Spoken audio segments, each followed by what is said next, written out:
열왕기상 7장 1절로 봉독하겠습니다.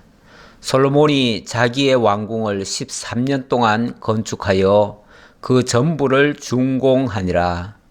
그가 레바논 나무로 왕궁을 지었으니 길이가 100규빗이요 너비가 50규빗이요 높이가 30규빗이라. 백향목 기둥이 4줄이요 기둥 위에 백향목 들보가 있으며 기둥 위에 있는 들보 45개를 백향목으로 덮었는데 들보는 한 줄에 15이요 또 창들이 3줄로 있는데 창과 창이 3층으로 서로 마주대하였고 모든 문과 문설줄을 다 큰 나무로 네모지게 만들었는데 창과 창이 3층으로 서로 마주대하였으며 또 기둥을 세워 주랑을 지었으니 길이가 50규빗이요 너비가 30규빗이며 또 기둥 앞에 한 주랑이 있고 또 그 앞에 기둥과 섬들이 있으며 또 심판하기 위하여 보좌와 주랑 곧 재판하는 주랑을 짓고 온 마루를 백향목으로 덮었고 솔로몬이 거처할 왕궁은 그 주랑 뒤 다른 뜰에 있으니 그 양식이 동일하며 솔로몬이 또 그가 장가든 바로의 딸을 위하여 집을 지었는데 이 주랑과 같더라. 아멘. 솔로몬이 자기의 왕궁을 13년 동안 건축하여 그 전부를 준공하였다. 13년에 걸쳐서 왕궁을 지었다고 합니다. 일단 기간적으로 봤을 때 지난번 성전을 지을 때에 7년이 걸렸다고 했는데 지금 13년이니까 약 배나 됩니다. 그리고 이 사이즈 규모도 봤을 때 길이가 100규빗이요 너비가 50규빗이요 높이가 30규빗이다 이렇게 얘기를 했습니다. 지난번 그 성전의 사이즈를 보니까 길이가 60규빗이고 또 이 폭이 20규빗이고 높이는 30규빗입니다. 그러면은 높이는 일단 같고요. 한 5층 높이 정도 됩니다. 지금 아파트로 보면 한 5층 높이 정도 되는데 일단 높이는 같고요. 길이는 약 배가 되고요. 넓이는 한 5배가 됩니다. 아니 5배가 아니라 한 2배 정도 됩니다. 그러니까 다 배가 되는 거죠. 배. 그러니까 성전의 규모에 비해서 배가 된다 이렇게 보시면 되겠습니다. 어쨌든 벌써 면적이 넓고 또 지금 건물도 지금 뭐 제가 한꺼번에 지금 8절까지 읽었는데 8절에 보면 이런 말이 나오죠. 솔로몬이 거처할 왕궁은 그 주랑 뒤 다른 뜰에 있으니 그 양식이 동일하며 이렇게 얘기하죠. 그러고 보니까 이 성전의 전체 사이즈는 이렇게 큰데 그 중에서 솔로몬이 거처할 수 있는 그 왕궁은 지금 대표적으로 얘기했던 앞에서 읽어했던 그런 주랑 뒤에 따로 있다 그 말이죠. 따로 있다. 그런데 그 모습은 다른 모습과 비슷하다. 양식은 비슷하다. 그렇게 얘기를 했죠. 그 양식은 동일하며 이렇게 얘기했는데 일단 거의 같은 식으로 앞에서 짓고 또 뒤에다가 또 지었다 그 말이죠. 지어놓고 거기에 또 바로의 딸을 위해서도 집을 지었는데 이 주랑과 같더라. 그러니까 어찌 보면 하나의 건물이 아니고 성전은 하나였죠. 하나였는데 이 왕궁은 여러 개가 묶여져 가지고 하나의 왕궁으로 이렇게 형성이 됩니다. 하기야 우리나라 그 왕궁들도 보면 건물들이 한 채가 아니죠. 여러 채가 있는 거죠. 여러 채가 있다 보니까 거기는 뭐 왕이 거처하는 곳이 있고 또 왕비들이 거처하는 곳이 있고 또 재판하는 곳이 따로 있고 또 그것과 이것과 저것을 다 연결하는 그런 통로들이 있고 그렇습니다. 원래 그 왕은 예로부터 땅을 잘 밟지 않습니다. 밟지 않고 다시 말하면은 발에 흙이 묻지 않을 정도로 항상 건물과 건물 사이에도 이렇게 지나가도록 하고 뭐 그렇게 하는 것이 좀 있습니다. 근데 여기 이제 주랑이라는 이야기가 계속 나옵니다. 주랑. 예, 주랑이라고 하는 것은 이 기둥을 높이 세웁니다. 기둥을 세우고 그 위에만 이렇게 덮어놓고 옆에는 벽을 안 만들어요. 벽을 안 만드니까 그냥 기둥들만 쭉 서 있는 거죠.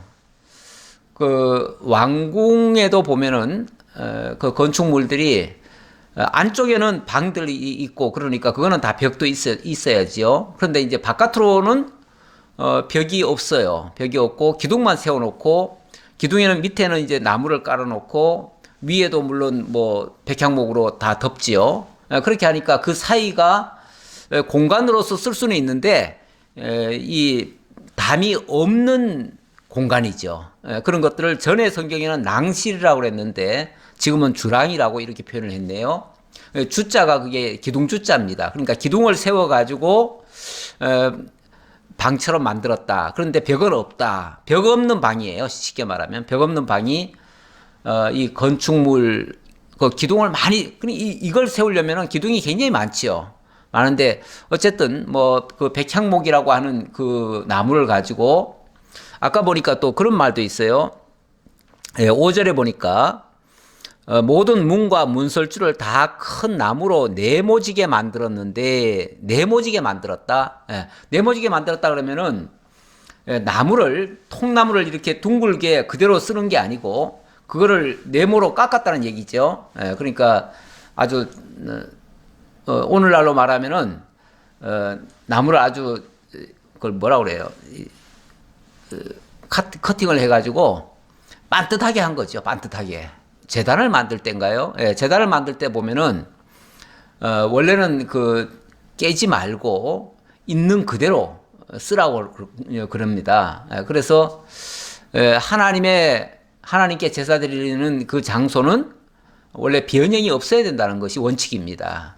그런데 뭐 여기는 그런 것이 아니니까 그러니까 성전의 모든 것은 가능하면 변형을 안 시키죠. 안 시키는데 여기 왕궁은 뭐 아름답고 화려하게 지어야 되니까 아주 반듯반듯하게 이렇게 자르는 거죠. 예, 그렇게 해서 집을 지었는데 뭐 여러 가지 복잡한 뭐 양식을 우리가 다 알 필요는 없고요. 그리고 또 그걸 연구해 놓으신 분들이 그림을 보면은 다 동일하지는 않습니다. 왜냐하면은 자기가 자기의 어떤 선입견을 가지고 여기에 지금 적혀 있는 걸 가지고 이제 갖다가 대입을 해서 맞춰보는 거거든요. 맞춰서 그림을 그렸는데 제가 한번 그림 그려놓은 걸 한번 잠깐 보겠습니다. 전체로 보면 여기가 이제 모리아 산입니다. 이게 모리아 산인데,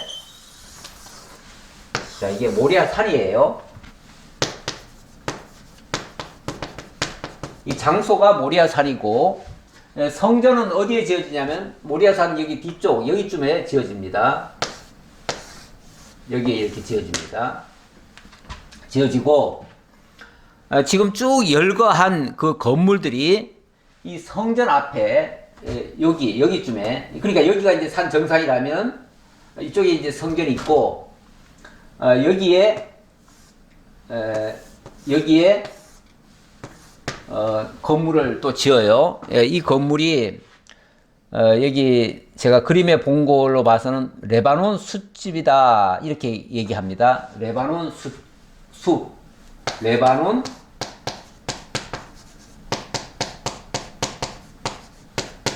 자 이게 이렇게 그림에 그려져 있네요. 그리고 솔로몬 왕궁은 여기가 뭐 주랑들이 그러니까 여기 이런 건물이 있고 여기에 또 보조 주랑이 있고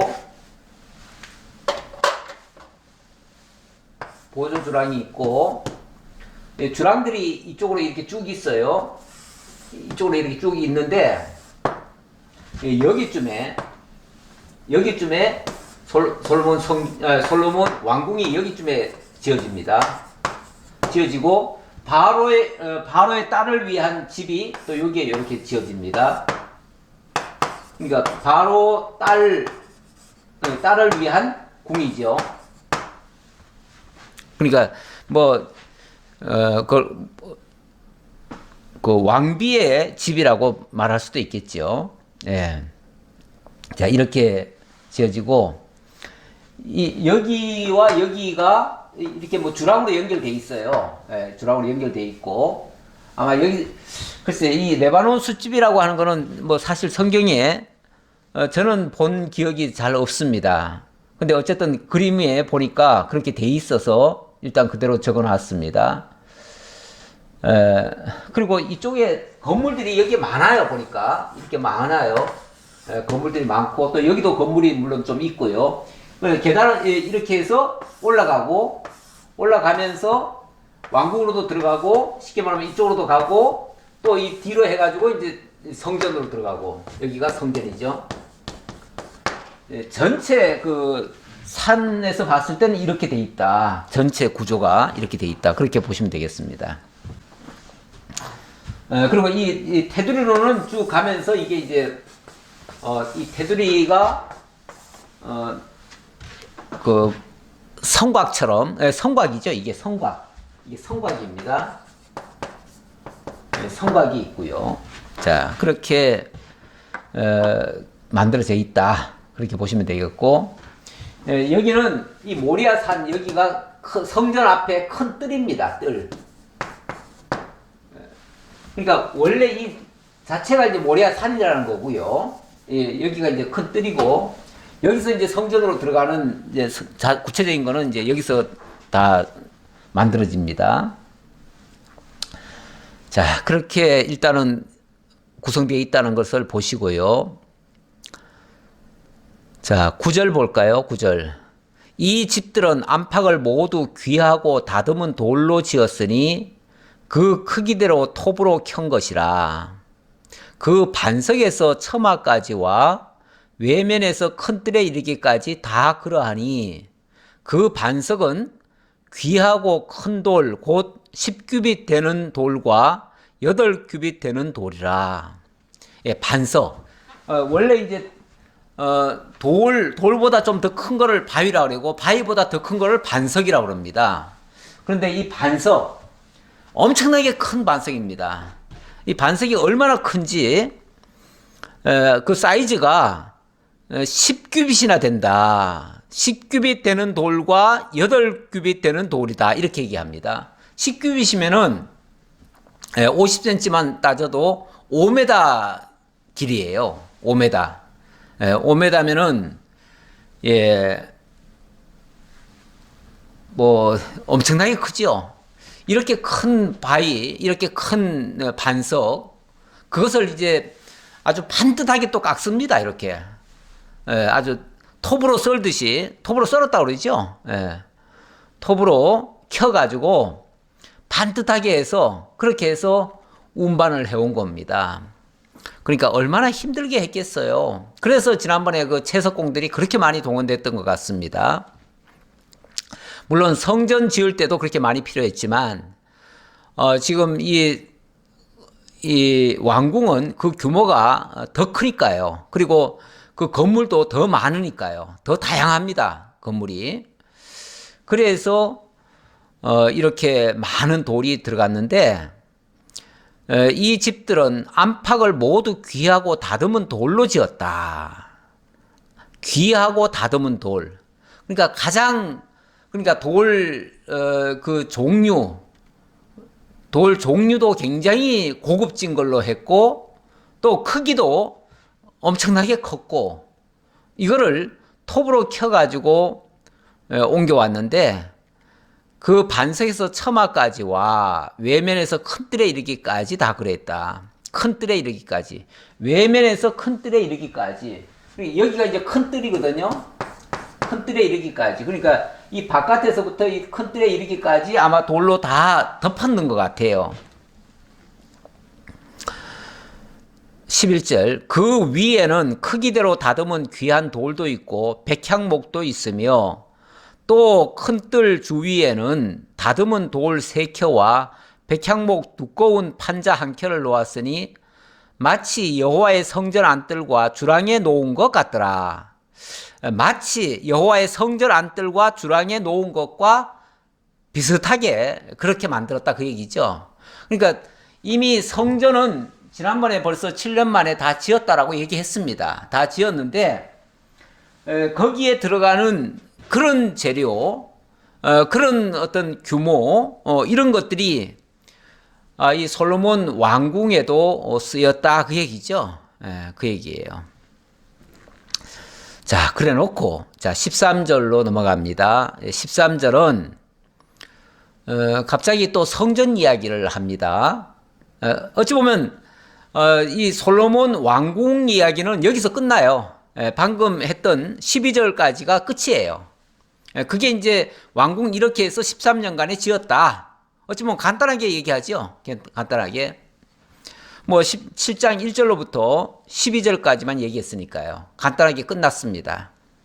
뭐 더 이상 얘기할 게 사실은 없어요. 뭐 개인 집을 지었다는데 물론 왕궁이니까 한 나라의 대표이긴 하지만 어쨌든 그거는 인간이 쓸 집을 지은 거 아니겠어요? 그러니까 그거에 뭐 그렇게 많은 시간을 할애해가지고 거기다 의미 부여할 건 아무것도 없습니다.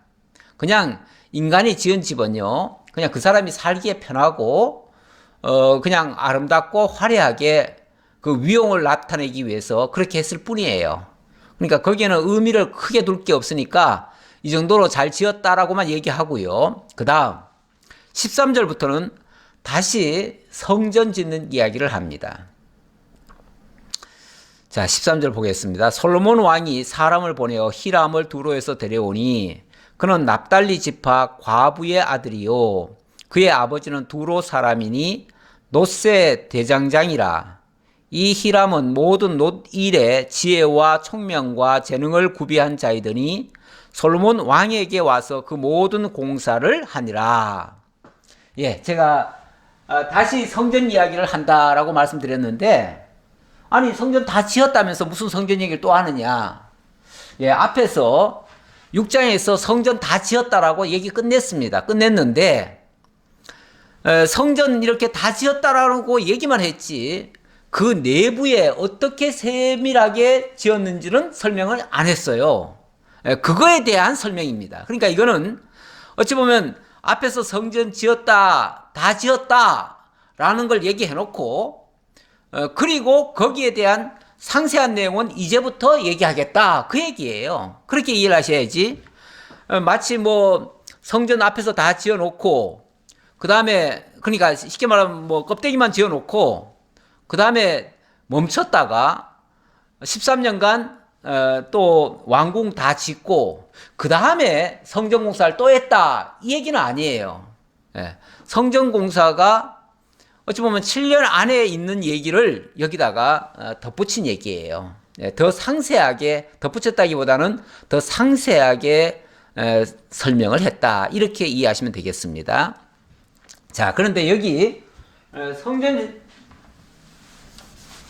짓는데 필요한 일꾼을 두로에서 데려왔습니다. 두로에서 데려왔는데 이 사람이 누군가? 그 두로에서 들어온 사람이 히람이라고 합니다.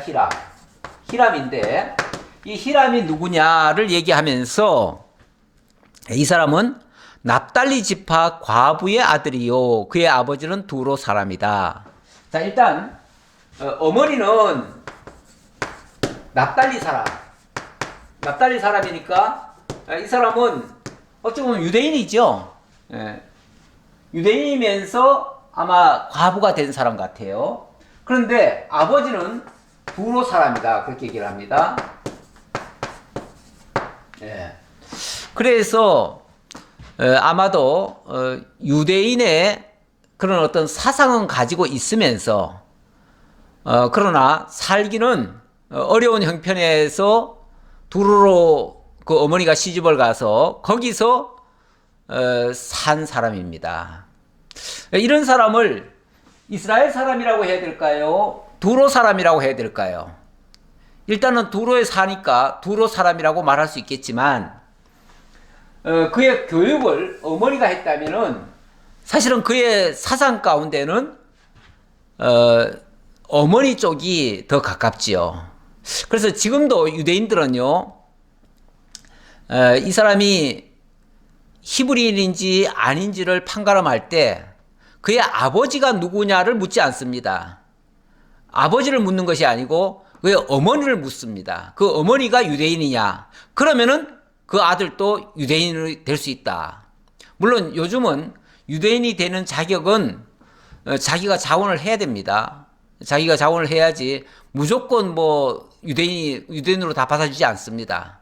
그런데 어머니가 유대인이면은 그 아들은 유대인이 될 자격이 있습니다. 그런데 아버지가 유대인인 경우는요, 반드시 절차를 더 밟아야 됩니다. 더 밟지 않으면은 자동으로 유대인이 될 수가 없어요. 그리고 보면은 어머니가 유대인이라는 것이 이스라엘 사람들은 더 중하게 여겨요. 왜 그러냐면 이 어머니는 사실은 교육을 담당합니다. 유대인들의 그 부모 중에 어머니 역할은 교육입니다. 교육인데 유대인 교육이라는 것이 원래 하나님 교육이잖아요. 하나님 율법적인 교육이잖아요. 그러니까 당연히 이 어머니를 통해서 아마도 교육을 받은 사람이 아닌가 이렇게 생각이 들고요. 이건 물론 제가 추정입니다. 여기 뭐 자세한 내막은 없어요. 왜 성부를 만드는데 이방인이 와서 성전을 만들까, 이 성부를 만들까 라는 의문에서 제가 이 말을 드리는 겁니다. 근데 이 히람이 굉장히 뭐라고 얘기를 합니까? 지혜가 있었다 이런 표현을 쓰죠. 예.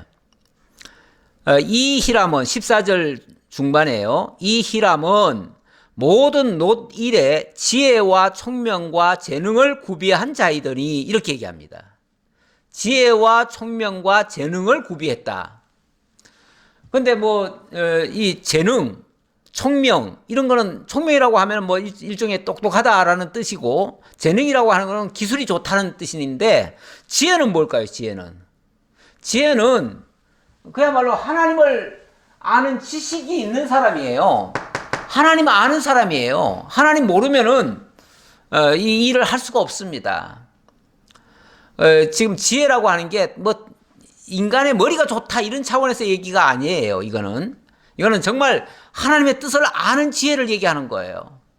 그러다 보니까 제가 이렇게 추정을 한 거죠. 어머니의 그 교육의 효과가 있었을 것이다. 틀림없이. 그렇게 볼 수 있고요. 그리고 이 성전을 지을 수 있는 그런 이 지혜, 그런 재주, 재능, 총명 이런 거는요. 사실은 하나님이 주시지 않으면은 할 수 없는 일입니다. 왜냐하면 이거는 세상적인 방식으로 건설할 수 있는 게 아니에요.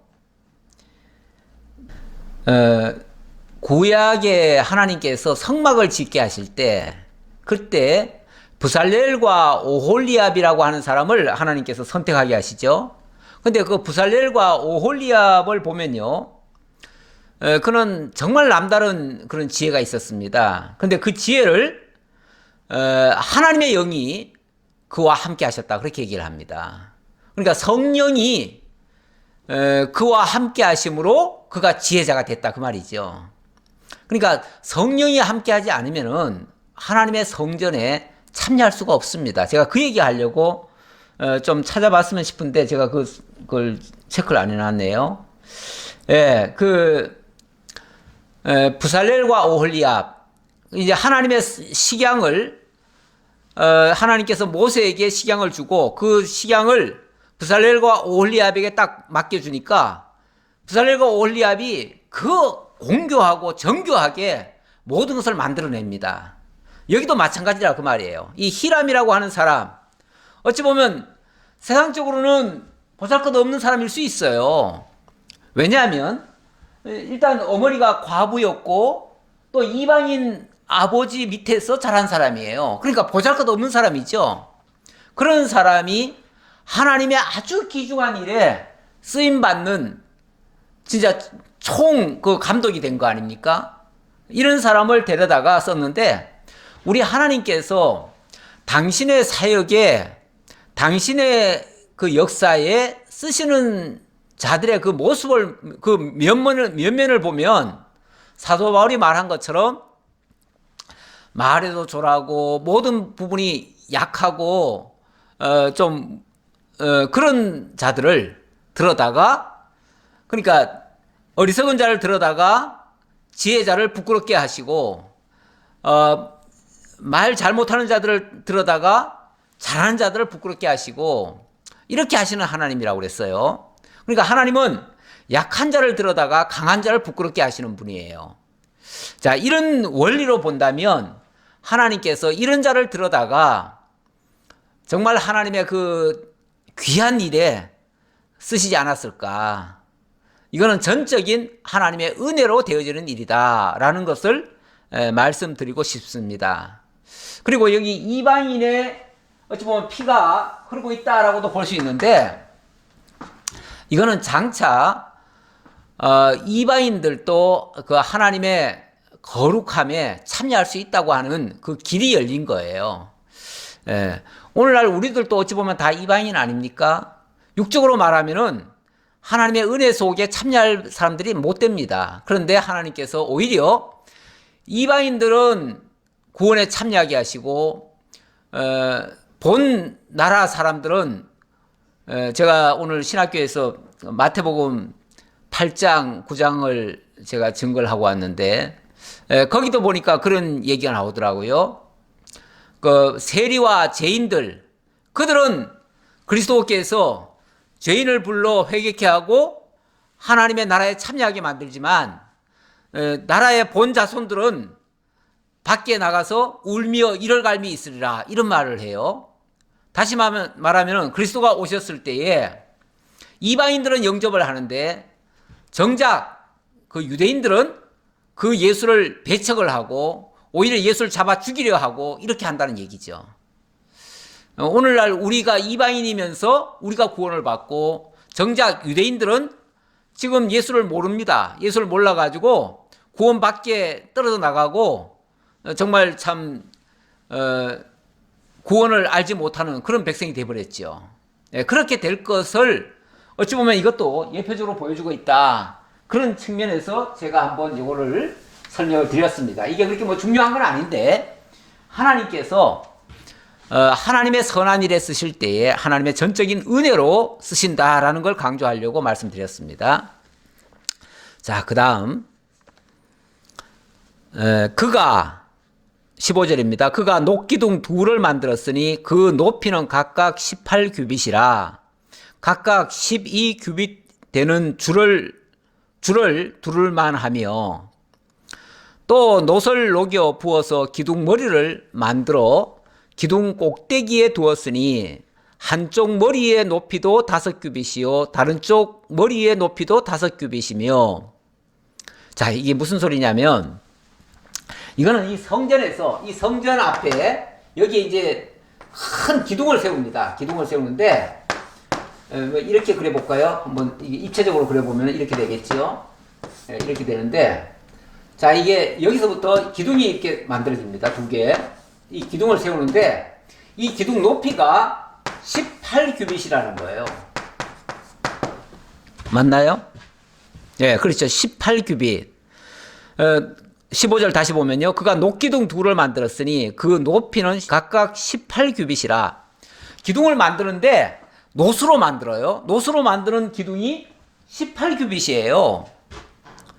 18규빗이면 약 9m입니다. 높이가 9m. 9m면은 우리 층으로 따지면은 한 3층 높이의 그 기둥입니다. 3층 높이의 그렇게 긴 기둥에다가 이 줄을 두를 만한 게 12규빗이래요. 그러니까 쉽게 말하면 자, 이게 기둥이라고 합시다. 기둥인데, 기둥이 이렇게 생겼죠? 이게 둥글게 돼 있을 거예요. 이렇게 돼 있는데, 자, 이렇게 돼 있는데, 이걸 한 바퀴 이렇게 도는 것이 얼마냐면은, 이게 12규빗이라는 거예요. 12규빗이면은, 이게 이제, 그 3.14로 나누면은,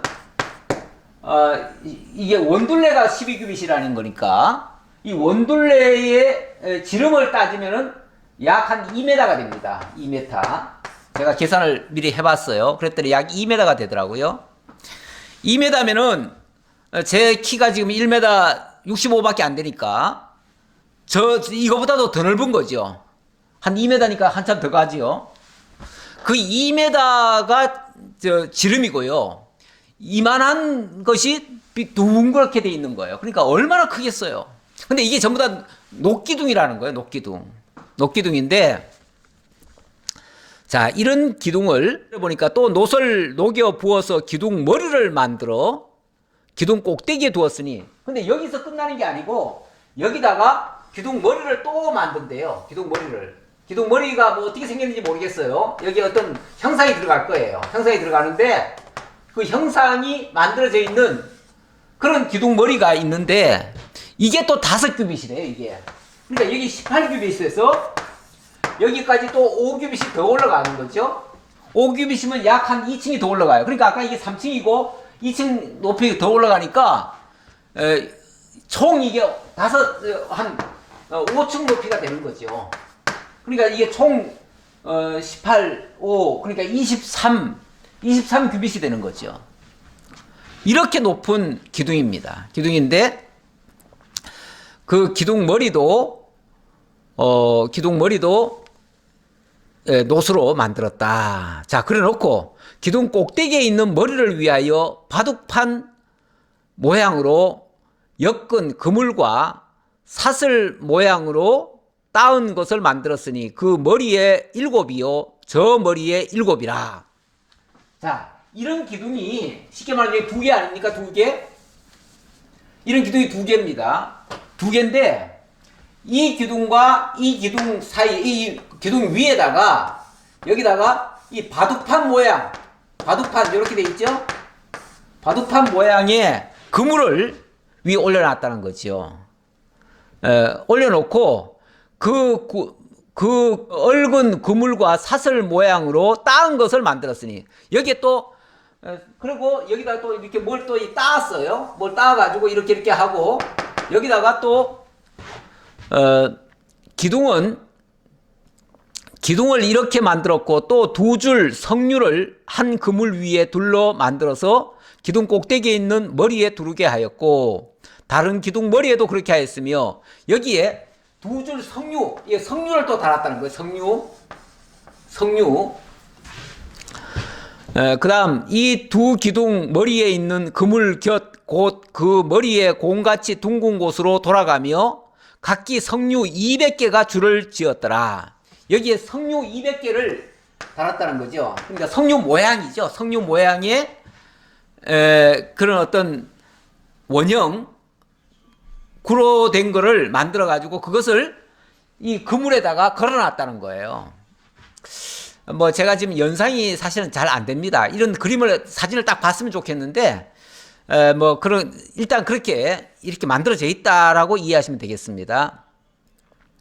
자, 그리고 이 2 기둥을 성전의 주랑 앞에 세우되 자, 그러니까 요 D가 이 건물의 이 D가 이게 주랑인데 주랑이 이렇게 있겠죠. 뒤에 주랑이 있겠죠. 있는데 그 주랑 앞에다가 여기다가 큰 기둥을 2개 만들었다는 거죠. 그리고 여기다가 이제 그물을 달고 석류를 매달고 이렇게 했다.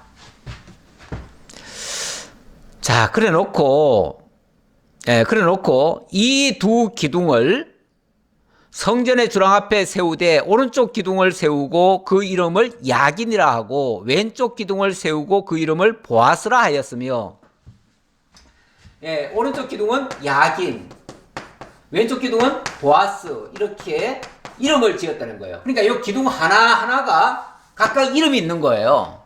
그냥 기둥이다가 아니라 야긴과 보아스, 오른쪽부터 얘기를 합니다. 항상 원래 이 히브리 개념은요, 항상 오른쪽부터입니다. 오른쪽부터. 그래서 옛날에 우리나라도 글씨 쓸 때 오른쪽부터 왼쪽으로 써왔어요. 지금 히브리어 글자가 오른쪽에서부터 왼쪽으로 씁니다. 그래서 이제 야긴과 보아스 이렇게 얘기를 합니다. 우리가 왼쪽에서 지금 오른쪽으로 글 읽는 거는 이건 서양식입니다. 서양식인데 사실 이거는 우리 원래 정서와는 좀 안 맞는 건데 어쨌든 그렇게 지금 바뀌었습니다. 저는 왠지 옛날에 성경이 위에서부터 아래로 내려왔죠. 내려오면서 오른쪽에서 왼쪽으로 이렇게 갔는데 그게 눈에 잘 들어와요. 잘 들어오고 요즘 사실 오른쪽에서 왼쪽으로 이렇게 읽는 거는 제가 조금 옛날에 비해서 인식률이 조금 떨어집니다. 제가 옛날 사람이라서 그런가 봐요. 자, 어쨌든 이게 이제 야긴과 보아스 이렇게 이름을 지었는데 그리고 그 두 기둥 꼭대기에는 백합화 형상이 있더라. 두 기둥의 공사가 끝나니라. 이 두 기둥의 공사가 끝나니라. 자, 지금까지 얘기한 게 여기 13절부터 22절까지가 쉽게 말하면 두 기둥 얘기예요. 두 기둥 공사. 왜냐하면 이게 성전 짓는데 어찌 보면 하이라이트 같이 굉장히 중요하다 그 말이죠. 그러니까 이 얘기를 다시 하는 거죠. 근데 그러면 이 보아스와 야긴과 보아스죠. 야긴과 보아스 이게 무슨 뜻이냐 보니까 야긴은 저가 세우리라 이런 뜻입니다. 저가 세우리라. 그리고 저가라는 표현이 조금 말이 좀 그래요. 근데 옛날식으로는 전부 다 저가였습니다. 근데 요즘은 그가 이렇게 얘기를 하죠. 그가 세우리라. 그라고 합시다. 요즘식으로 말하면 그가 세우리라. 자, 보아스는 그에게 능력이 있다. 그 뜻이에요. 그에게 능력이 있다. 능력. 그러니까 이 성전을 지금 지어놓고 성전에 가장 중심되는 기둥을 세워놓고 이 기둥은 그 기둥에다가 의미를 뭐라고 부여했냐면 이 성전은 그가 세운다. 그 얘기죠. 그가 세운다. 그리고 이 성전은 그에게 능력이 있다. 결국은 하나님의 능력으로 여기 그는 하나님입니다. 하나님의 능력으로 하나님이 세워가는 성전이다. 그 얘기죠. 그러니까 지금까지 이 성전을 솔로몬이 지었다. 그래서 자꾸 사람들이 솔로몬 성전 이렇게 얘기합니다. 저도 뭐 얘기하다 보면 솔로몬 성전이 어쩌고 또 헤롯 성전이 어쩌고 뭐 이렇게 얘기를 합니다. 그런데 엄밀하게 말하면은 솔로몬이 짓기는 지었지만 솔로몬 성전이라고 말하면 안 되죠. 또 헤롯이 지었다고 해서 헤롯 성전이라고 하면 안 되죠. 근데 자꾸만 사람들은 어떤 사람의 이름을 앞세워 가지고 뭘 호칭할 때 그렇게 해요. 하나님에 대해서도 그렇게 얘기를 해요. 그러다 보니까 하나님의 성전인데도 자꾸 솔로몬 성전이다 그러는데 엄밀하게 말하면 하나님의 성전이고 솔로몬이 지었다. 솔로몬을 통해서 지었다 그랬는데 사실 솔로몬도 직접 자기가 지은 건 아니죠. 솔로몬의 지혜가 거기에 짓는 데 동원이 된 거죠. 그리고 아까 얘기했듯이 히람이라는 사람이 결정적인 역할을 한 거 아니겠어요? 근데 그 히람은 그 사람도 보잘것없는 사람이에요. 그 보잘것없는 사람의 손으로 이 위대한 성전이 건축되게 만들었어요. 그거는 결국 하나님께서 가장 연약하고 가장 보잘것없고 가장 무능해 보이는 자를 통해서 당신이 직접 지으셨고 그 능력은 당신에게 있다. 이걸 지금 종합적으로 지금 설명하고 있는 내용이에요. 그걸 이 성전을 지어놓고 그 성전의 영광이 솔로몬에게로 가지 아니하고 하나님께 있음을 알게 하려고 굳이 이 말을 또 해주시는 것 같아요. 그러니까 제가 이 말을 해드리는 이유는 이 성전을 사람의 손으로 지은 전이라 이렇게 생각하지 말라 그 말이에요. 사람의 손으로 지은 전이 아니고 하나님이 친히 지으신 성전이다. 지금 신령한 성전도 마찬가지입니다. 지금 우리가 신령한 성전을 지어간다라고 이렇게 표현을 하는데 그리고 하나님께서 우리를 성전 삼으신다 그러잖아요. 삼으신다 그러는데 우리가 성전을 내 손으로 지어가는 게 아니고 하나님이 나를 통해서 당신의 성전을 지어가는 거예요. 그러니까 당신이 우리를 교육시키고 당신이 우리를 불러내시고 당신이 힘을 주시고 당신이 모든 역사를 하시는 거예요. 예, 그거 강조하려고 제가 이 말씀을 드렸습니다. 자, 그리고 자, 23절입니다. 또 바다를 부어 만들었으니 그 직경이 10규빗이요 그 모양이 둥글며 그 높이는 5규빗이요 주위는 30규빗 줄을 두를만 하며. 자, 요번에는 요 앞에다가 요 성전 앞에다가 뭘 짓냐면은 여기다가 바다를 짓는데 바다. 이 바다라고 하는 게 물이 많이 있는 곳을 바다라고 그러죠. 바다라고 그러는데 이거는 어쩌면 인공적인 바다지요. 바다인데 이걸 어떻게 만드느냐? 바다를 부어서 만들었다. 이제 놋을 부어가지고 그 놋으로 놋바다를 만든 거예요. 놋바다. 그러니까 이 큰 그릇입니다. 지금으로 말하면 큰 대야라고도 말할 수 있어요. 근데 전부 다 놋으로 만들었어요. 근데 이 대야가 얼마나 크냐면 일단 그 직경이 10규빗이래요. 직경이. 이 직경이 10규빗. 그러니까 이게 5m죠, 5m. 5m가 되고, 이게 원둘레, 줄을 가지고 원둘레를 재면니까 이게 30규빗이래요. 자, 지금도 아주, 원래는 정확하게 따지면 이제 3.14를 나누죠. 30규빗에서 3.14를 나누면은 10규빗이 나오죠. 이제 아주 규빗이라고 하는 게 원래 정확한 건 아니에요. 대략 이 손 끝에서부터 여기까지는 얘기하는데 왕의 규빗은 이보다 좀 더 큽니다. 좀 더 커가지고 50cm로 보는 겁니다. 자, 그랬을 때 결국 이게 직경이 10규빗, 원둘레가 30규빗, 그리고 이 높이가 또 5규빗 이렇게 얘기를 하네요. 5규빗. 5규빗은 5, 25, 2m 50이에요. 2m 50이면은 제 키보다 더 높지요. 결국 이 천장까지 닿지요. 예. 그 정도의 크기 큰 이 바다를 만든 겁니다. 그것도 놋으로 만든 거예요. 자, 이게 놋을 가지고 또 두께도 사실은 굉장히 두껍습니다. 이 두께가 그 26절에 보면 이런 말이 나와요.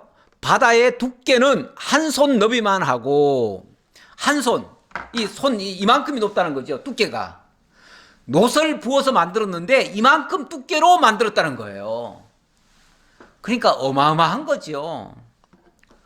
보통 금속으로 하면은요, 이거는 들지도 못합니다. 사실은 원칙은 이렇게 부어서 만들기가 쉽질 않아요. 그걸 어느 재련소에서 그걸 녹여가지고 그것을 계속 부어가지고 그걸 그렇게 한꺼번에 만들어낼 수 있겠습니까? 정말 이거는 어마어마한 겁니다. 그리고 어느 공장에서 만들었다고 치면은 이걸 어떻게 운반해 오겠습니까? 운반해 올 수가 없어요. 근데 자관 이거를 만들어냈어요. 만들어냈는데, 물론 앞에서 히람이 이걸 총 감독하면서 만들었지요.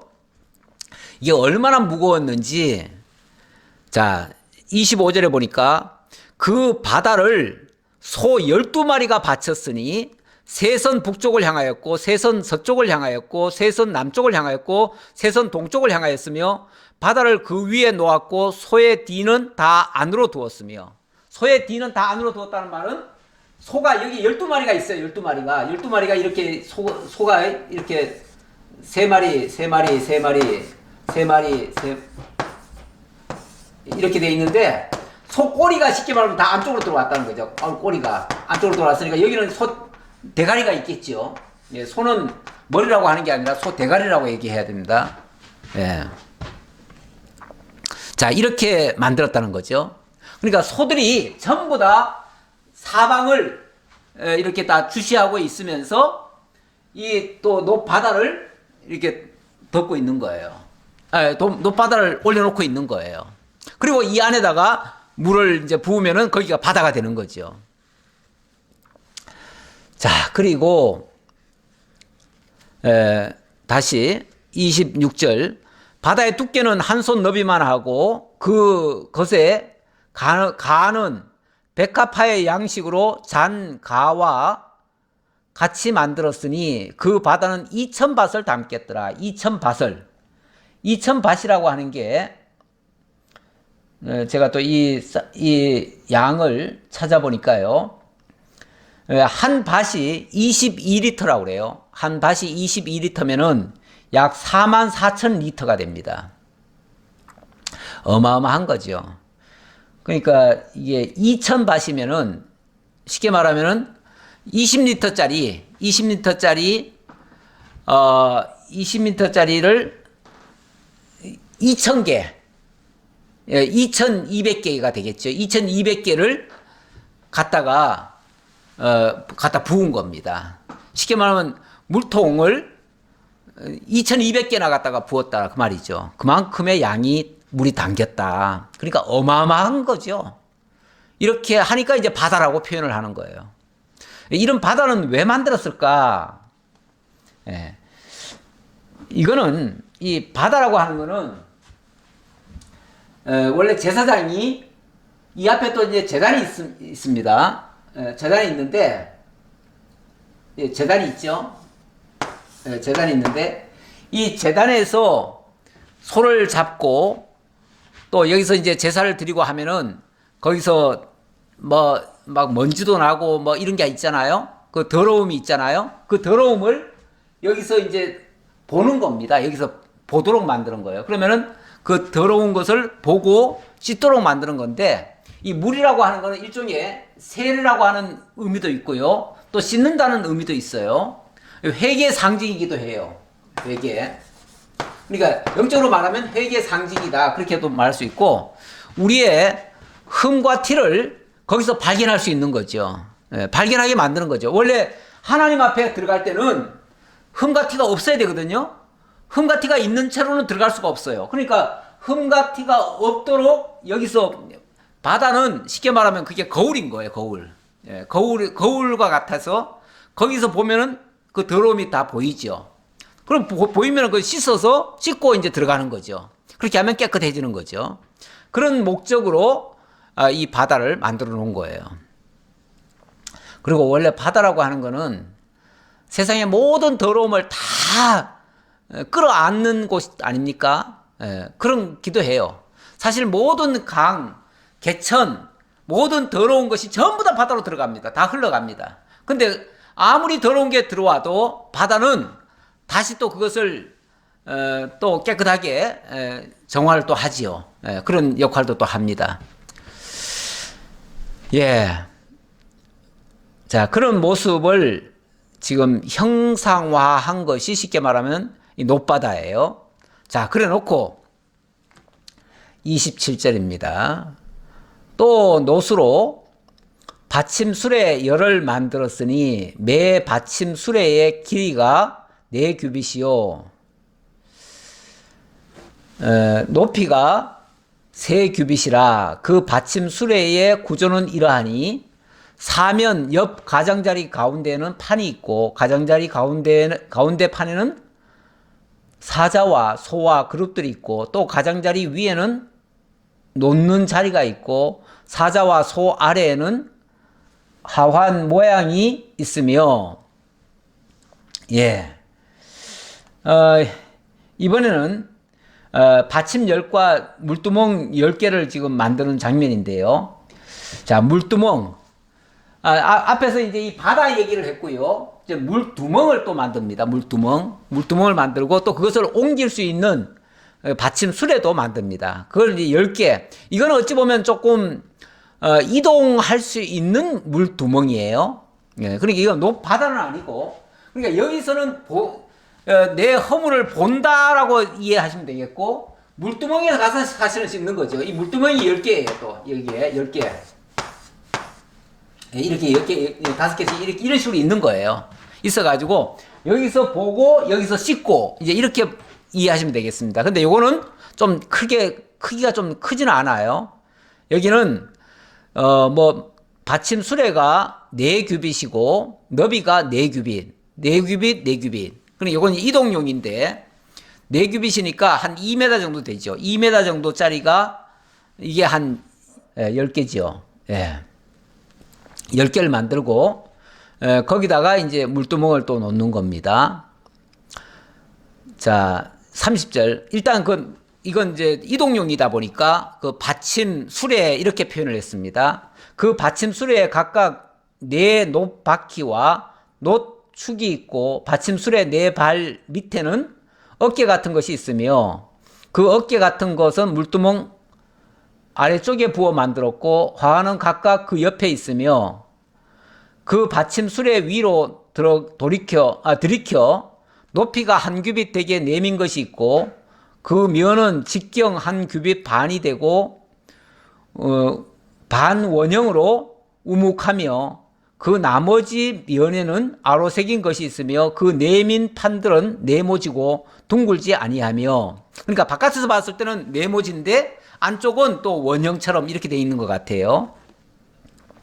4바퀴는 옆 판 밑에 있고 바퀴 축은 받침 수레에 연결되었는데 바퀴의 높이는 각각 1규빗 반이며 그 바퀴의 구조는 병거 바퀴의 구조 같은데 그 축과 태와 살과 통이 다 부어 만든 것이며 그런데 이런 것도 전부 다 일일이 다 노설 부어 가지고 만들었다. 그러니까 사실 이동용이기는 하지만은 완전히 이동하기도 쉽지는 않은 거죠. 받침술에 4 모퉁이에 어깨 같은 것 4이 있는데 그 어깨는 받침수레와 연결되었고 받침수레 위에 둥근 테두리가 있는데 높이가 반규빗이요 또 받침수레 위에 버팀대와 옆판들이 받침수레와 연결되었고 버팀대 판과 옆판에는 각각 빈 곳을 따라 그룹들과 사자와 종려나무를 아로새겼고 또 둘레에 하환 모양이 있더라. 뭐 여러 가지 거의 장식들도 있는데 제가 전에 한번 그 중국 그 북경에 가니까 북경 그 자금성 안에 들어가니까 이런 물두멍들이 쭉 있더라고요. 그 성 앞에 물두멍들이 있어가지고 그 물두멍을 보면서 제가 이 연상을 했습니다. 아, 그때 성전에도 이렇게 생겼겠구나라는 걸 제가 봤습니다. 그렇게 이해하시면 되겠습니다. 그러니까 물두멍은 용도는 뭐냐면은 씻는 거예요, 씻는 건데 이거는 이제 씻는데 물이라고 하는 게 물은 자꾸 교체를 해줘야 되잖아요. 그래서 물 교체하려면은 이런 어떤 운반하는 게 필요하고 아마 그래서 이렇게 좀 이동용으로 만든 게 아닌가 싶습니다. 그러나 그렇게 뭐 쉽게 입용할 수 있는 건 아닌데 어쨌든 이거는 이제 물을 조금씩 담아가지고 크진 않아요. 그 전체가 2m 정도밖에 안 되니까 이런 것들이 한 10개가 되는 겁니다. 자, 그래서 이렇게 만들어서 그렇게 진열했다 이렇게 이해하시면 되겠고요. 이와 같이 받침수레 10개를 만들었는데 그 부어 만든 법과 크기와 양식을 다 동일하게 만들었더라. 10개가 똑같더라 그 말이죠. 또 물두멍 10개를 노수로 만들었는데 물두멍마다 이제 물두멍 얘기입니다. 아까는 그 물두멍을 옮길 수 있는 그런 이제 수레가 되겠고요. 물두멍 10개를 노수로 만들었는데 물두멍마다 각각 40밭을 담게 하였으며 아까는 그게 2000밭이라고 그랬죠. 2000밭. 2000밭에 비하면은 되게 적은 거죠. 40밭이니까. 40밭은 요거는 약 880리터입니다. 약 그 한살을 해보니까 약 880리터. 그렇게 이해하시면 되겠습니다. 그러니까 물이 많지는 않아요. 요거는 물통으로 한 40개 갖다 부을 정도의 양이다. 자, 직경은 매 물두멍의 직경은 4규빗이라 4규빗 약 2m라는 거죠. 10받침 수레 위에 각각 물두멍이 하나씩이더라. 그 받침 수레 5은 성전 오른쪽에 두었고 5은 성전 왼쪽에 두었고 성전 오른쪽 동남쪽에는 그 바다를 두었더라. 예. 그러니까 이 바다가 있고 또 이 물두멍이 있고 이렇게 있더라. 그렇게 이해하시면 되겠습니다. 예, 요거는 다시 말씀드리면은 제사장들이 하나님 앞에 들어가야 되는데 성전에 들어가려면은 그냥 들어가면 안 돼요. 그래서 반드시 자기의 허물을 살피고 허물이 있으면 씻고 그리고 들어가야 된다. 그 뜻이에요. 왜 예수님이 그 복음을 전파할 때 세례 요한이 그랬나요? 회개하고 예수를 믿으라. 예. 회개하고 하나님의 나라가 임했다 하면서 회개하고 예수를 영접하라고 그렇게 외치죠. 우리가 예수를 믿는다고 하는 것은 내가 죄인임을 고백하고 죄의 회개를 하고 그리고 예수를 믿는 겁니다. 그런데 그래서 이제 그 예수 믿으려면은 사실 내가 죄인인 줄 알아야 되는데 죄인인 줄 모르면은 예수 못 믿습니다. 그래서 예수 믿고 구원받았어요 그러면 어떤 사람들은 그렇게 얘기하죠. 아니 내가 왜 예수를 믿냐고. 아니 나는 내가 내 힘껏 산다고. 그러니까 자기가 의로운 줄 아는 사람이죠. 그 예수의 필요성이 없는 거죠. 예수가 나를 구원해 준. 그러니까 당신은 회개하고 예수 믿으셔야 됩니다. 그러면은 내가 왜 죄인이냐고. 내가 무슨 죄를 지었냐고. 이렇게 얘기하는데 그렇게 생각하는 사람은 절대 예수 못 믿습니다. 예수를 믿으려면 하나님께 나아가려면 회개하고 예수를 영접하셔야 됩니다. 바로 그런 의미가 여기에 담겨져 있다. 그렇게 이해하시면 되겠습니다. 기도하겠습니다. 아버지 감사합니다. 오늘도 솔로몬이 히람을 통해서 성전을 짓는 이 아름다운 역사를 살펴보았습니다. 참으로 복잡하고 어려운 것 같고 사람으로서는 하기 힘든 일인데 하나님이 지혜를 주시고 또 명철과 또 재능을 주어서 이렇게 지었다고 했습니다. 아버지 하나님, 신령한 성전도 하나님께서 친히 지어가시는 줄 저희들이 믿습니다. 이 히람이 야긴과 보아스 두 기둥을 짓고 그 기둥의 이름이 하나님이 지으시고 하나님이 세우시고 하나님께 능력이 있다라는 그런 뜻이라고 했습니다. 이 신령한 성전도 하나님이 지어가시고 하나님이 친히 하나님의 능력으로 인도해 주실 줄 저희들 믿습니다. 그 하나님만 굳게 믿고 저희들 나아가는 저희 모두가 되게 하옵소서. 감사드렸고 예수님 이름으로 기도하옵나이다. 아멘.